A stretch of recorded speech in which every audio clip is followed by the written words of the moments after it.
श्री राम का अयोध्या आगमन प्रस्तुत करते हैं।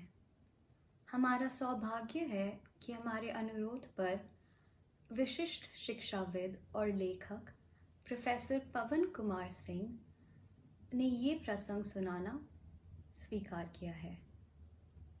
मैं आशा करती हूँ कि आपको पसंद आएगा और कि आप लाभान्वित होंगे। शुभ दीपावली।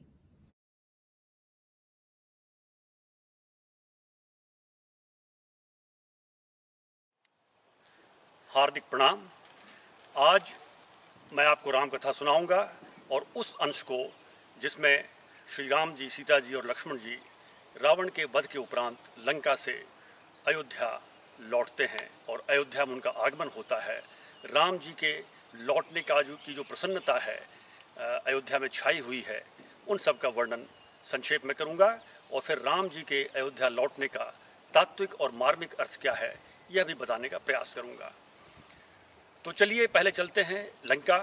लंका में वो दृश्य है जहां रावण का वध अभी अभी हुआ है और मंदोदरी विलाप कर रही हैं।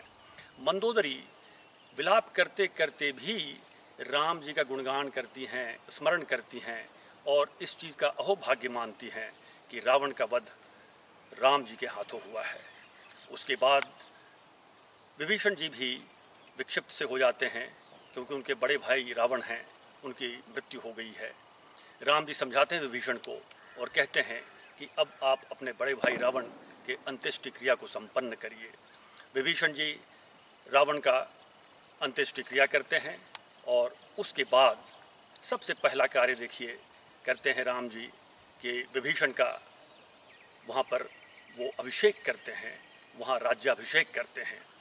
जबकि साधारण तौर पर ऐसा होना चाहिए था कि जब राम जी सेना लेकर के गए थे तो मुख्य उद्देश्य यही था कि सीता जी की खोज करें, उनको वापस लाएं।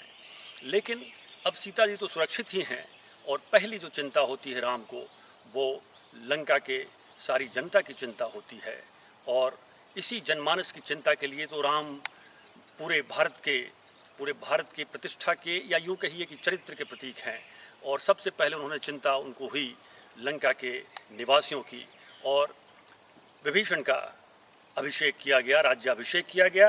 और उसके बाद हनुमान जी को भेजते हैं श्री राम सीता जी के पास खबर लेने के लिए कि जरा जाके उनको संदेश तो सुना दीजिए कि अब सब ठीक ठाक हो रहा है और अब हम लोगों का मिलन जल्दी ही है। और हनुमान जी सीता जी की खबर लेकर के आते हैं और इसी बीच जो है लक्ष्मण जी को भी एक संकेत करते हैं राम जी, क्योंकि सीता जी जब आ रही हैं और विभीषण जी के कहने पर वहाँ की सारी स्त्रियां ने सीता जी को विभूषित कर दिया है आभूषणों से। और जब पालकी लेकर के सीता जी की पालकी आ रही है राम जी के पास, तभी एक इशारा करते हैं राम जी लक्ष्मण जी को और सबों को कहते हैं कि नहीं नहीं, भीड़ बहुत बढ़ रही है, आप तो सीता जी को पैदल ही आने दीजिए। तो सीता जी पैदल आती हैं। इसी बीच एक चमत्कार होता है जो सिर्फ राम जी जानते हैं, सीता जी जानते हैं। माया की सीता वहीं तिरोहित हो जाती हैं और जो सत्य स्वरूपा सीता हैं उनका प्रकटन होता है। अग्निदेव वहीं प्रकट करते हैं सीता जी को और राम जी और सीता जी का मिलन होता है। इस प्रकार जब ये घटना होती है और राम सीता का मिलन हो जाता है, इसके बाद विभीषण जी राम जी से कहते हैं कि हमारे जो कोष हैं, हमारे जो धन हैं, उसको ज़रा देखिए, उसका आकलन करिए, आगे का विस्तार या राज्य कैसे चले। लेकिन राम जी फिर कहते हैं, चिंता प्रकट करते हैं कि हे विभीषण, ये सब कार्य आप देख लीजिएगा, यहाँ तो हमारे लिए यही सबसे आवश्यक है कि अयोध्या जल्दी से जल्दी लौटूं, क्योंकि वहाँ भरत बहुत ही तीव्र गति से प्रतीक्षा कर रहे हैं और थोड़ी भी देरी अब उनको बर्दाश्त नहीं होने वाली है। तो इस प्रकार जब कहते हैं तो तुरंत विभीषण जी वहाँ तैयारी में लग जाते हैं और जिस प्रकार से राम, सीता जी और लक्ष्मण जी लौट सके अयोध्या, इसके लिए पुष्पक विमान का आवाहन किया जाता है। पुष्पक विमान आता है और तब राम जी इशारा करते हैं विभीषण को कि जरा इसका कुछ और भी उपयोग कर लीजिए। तो इशारा समझ जाते हैं। विभीषण जी उस पुष्पक विमान को लेकर थोड़ा ऊपर उठते हैं और वहाँ से दिव्य आभूषण बरसाते हैं। लेकिन उसके पहले ही कथा ये कहती है कि पहले तो वो अमृत की वर्षा कर देते हैं लंका में। उससे जो वानर जिनका हत हो गया था शरीर, वो सब जीवित हो जाते हैं। लेकिन राक्षस जो हत हुए थे वो जीवित इसलिए नहीं होते कि राम जी और राम जी की सेना के द्वारा मारे गए राक्षस तो पहले ही मोक्ष को प्राप्त कर लिए होते हैं, लेकिन जो देवता रूपी जो वानर सेना है उसका उनका हत होना और राम जी की अब इच्छा प्रकट होती है कि नहीं वो जीवित हो जाएं, तो इसीलिए जब विभीषण अमृत की वर्षा करते हैं तो राक्षस का कुल जीवित नहीं होता है, क्योंकि वो मोक्ष को प्राप्त हो गया है, सिर्फ वानर सेना जीवित हो जाती है। इसके बाद फिर उसी पुष्पक विमान से दिव्य आभूषणों की और वस्त्रों की बरसात की जाती है विभीषण जी के द्वारा, और उन सारे वस्त्र आभूषणों को पहन करके सारी वानर सेना बहुत ही प्रसन्नता को प्राप्त हो रही है। और अब प्रस्थान करने का समय हो रहा है लंका से अयोध्या की ओर, और पुष्पक विमान में राम जी, सीता जी, लक्ष्मण जी और गिने चुने गणमान्य सब बैठते हैं, और सारे के सारे वानर सेना जो है नीचे वो दिव्य आभूषणों से सजे हुए और वस्त्रों से सजे हुए वह भी प्रस्थान करते हैं। और इस प्रकार से पुष्पक विमान अब उड़ने लगता है लंका से अयोध्या की ओर। लेकिन राम जी तो कृतज्ञता की प्रतिमूर्ति हैं, वो भूलते नहीं। रास्ते में भी सभी जो उनके साथ घटनाएं हुई थी जब वो पैदल यात्रा कर रहे थे अयोध्या से लंका की ओर, और ख़ास करके विशेष करके जो हम्पी जो अभी क्षेत्र है, जो किष्किंधा क्षेत्र है, वहाँ से आगे की यात्रा में जो उनको जितनी सहायता मिली थी सबका वर्णन वो आकाश मार्ग में ही बैठे हुए पुष्पक विमान से सीता जी को कर रहे हैं।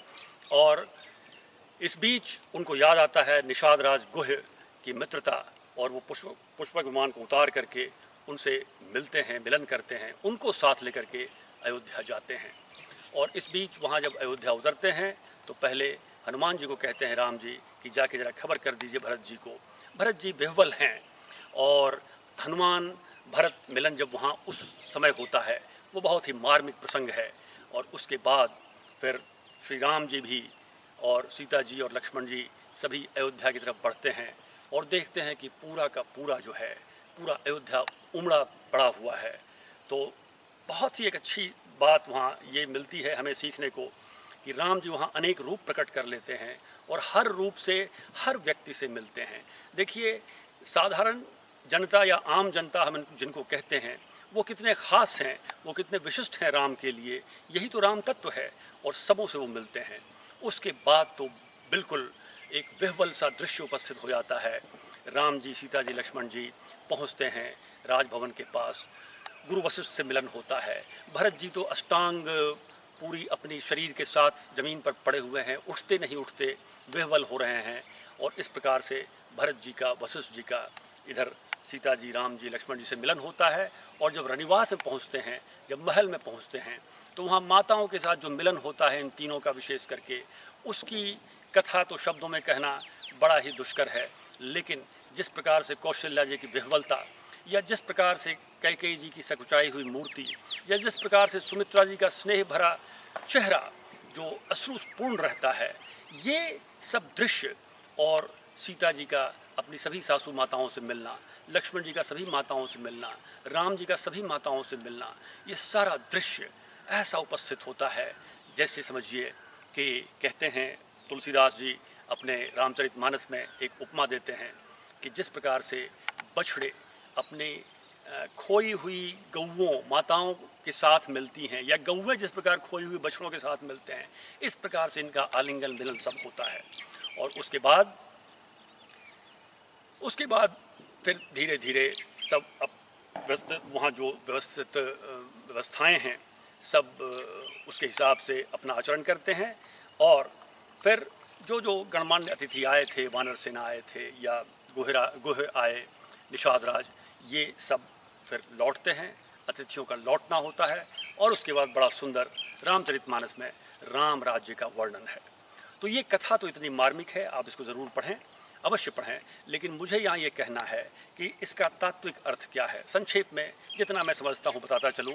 अयोध्या में राम जी का आगमन, इसका अर्थ ये है कि हमारे अयोध्या रूपी हृदय में राम तत्व रूपी एक समझ का आगमन। क्या वो कब होगा, वो कब घटित होगा? क्योंकि अयोध्या में तो राम जी पहुँचे सीता जी, लक्ष्मण जी के साथ, और कई गणमान्यों के साथ, सुग्रीव के साथ, हनुमान जी के साथ, निषाद राज गुह के साथ। लेकिन हमारे हृदय रूपी अयोध्या में राम का आगमन कब होगा, हमें इसके लिए बिल्कुल प्रतीक्षारत होना चाहिए। और हमें उसके लिए कर्तव्य का पालन करना चाहिए। इसके बारे में कई जगह तुलसीदास जी ने चिताया और कहा कि देखिए, कि राम के आगमन के बिना हृदय में सब कुछ सूना है, ये जीवन व्यर्थ है। और जैसा कहा गया रामचरितमानस में, राम नाम बिनु गिरा न सोहा। गिरा कहते हैं शब्द को, यानी कि आप कोई भी शब्द का इस्तेमाल करते हैं अपने बोलचाल में, लिखने में, उसमें अगर राम तत्व नहीं है तो वो सब बेकार है। इसी प्रकार ये भी कहा गया कि राम नाम मणि दीप धरु, जीह देहरी द्वार, तुलसी भीतर बाहरे जो चाहसी उजियार। अर्थात ये है कि राम नाम एक मणि का वो रूप है जिसको अगर दहलीज पर रख दिया जाए, दरवाजे पर रख दिया जाए, तो उससे भीतर भी प्रकाश होता है और बाहर भी प्रकाश होता है। इसी प्रकार अगर राम नाम का मणि अगर जिह्वा पर रख दी जाए तो इस दरवाजे पर रखा हुआ वो मणि वो बाहर की जगत में भी प्रकाश देता है, यानी व्यक्ति बाहर की दुनिया में भी विकास करता है और अंदर का जगत जो अंतर्मन का है, जहाँ से ब्रह्म चेतना का उदय होता है, वहाँ भी वो प्रकाश देखता है। तो इस प्रकार से राम नाम के बारे में, राम तत्व के अवतरित होने के बारे में अपने जीवन में तुलसीदास ने कई जगह भक्तों को, पाठकों को प्रेरित किया है। और ये भी कहा कि राम नाम जो है वो अंक जैसा है, यानी एक जैसा लिखते हैं। मान लीजिए 1000 लिखना है तो 1 के बाद 3 शून्य आता है।